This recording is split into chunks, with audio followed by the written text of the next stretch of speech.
రాజ్యాంగానికి మించినది ఏదీ లేదని దాని రక్షణ కోసం నిరంతరం పోరాడతామన్నారు వాయనాడు ఎంపీ ప్రియాంక గాంధీ. దేశానికి సంబంధించిన ముఖ్యమైన సమస్యలను పార్లమెంట్లో లేవనెత్తుతానని తెలిపారు. వాయనాడు ఎంపీగా గెలిచిన ప్రియాంక గాంధీ ఇవాళ కుటుంబ సభ్యుల సమక్షంలో ప్రమాణ స్వీకారం చేశారు. స్పీకర్ ఓం బిర్లా ఆమెతో ప్రమాణం చేయించారు.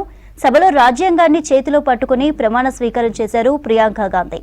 ఈ కార్యక్రమానికి తల్లి సోనియా గాంధీ, సోదరుడు రాహుల్, భర్త రాబర్ట్ వాద్రాతో పాటు కుమారుడు, కుమార్తె హాజరయ్యారు.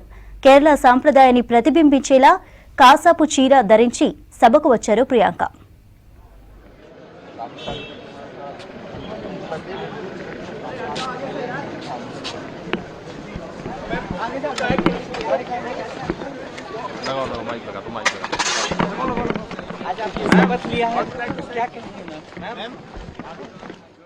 प्राथमिकता ये होगी कि देश के जो अहम मुद्दे हैं वो उठाएं और पार्टी के लिए लड़ूं, देश के लिए लड़ूं, यही रहेगा।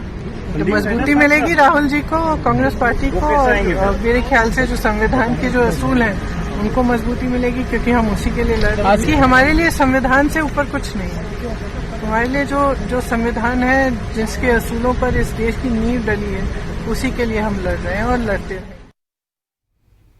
ప్రియాంక గాంధీ ఎంపీగా ప్రమాణ స్వీకారం చేయడంపై స్పందించారు ఏఐసీసీ చీఫ్ ఖర్గే. ప్రియాంక రాకతో కాంగ్రెస్ పార్టీతో పాటు పార్లమెంట్లోనూ కొత్త ఎనర్జీ వచ్చిందన్నారు.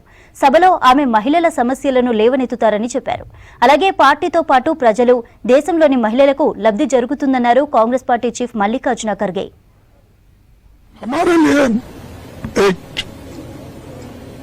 पार्लियामेंट में नई ऊर्जा, नई शक्ति हमको मिली और वो अच्छे वक्ता हैं और हर चीज को समझते हैं और जनता के समस्या को उठाते हैं और खासकर महिलाओं की समस्याओं को वो उठाने में सक्षम है।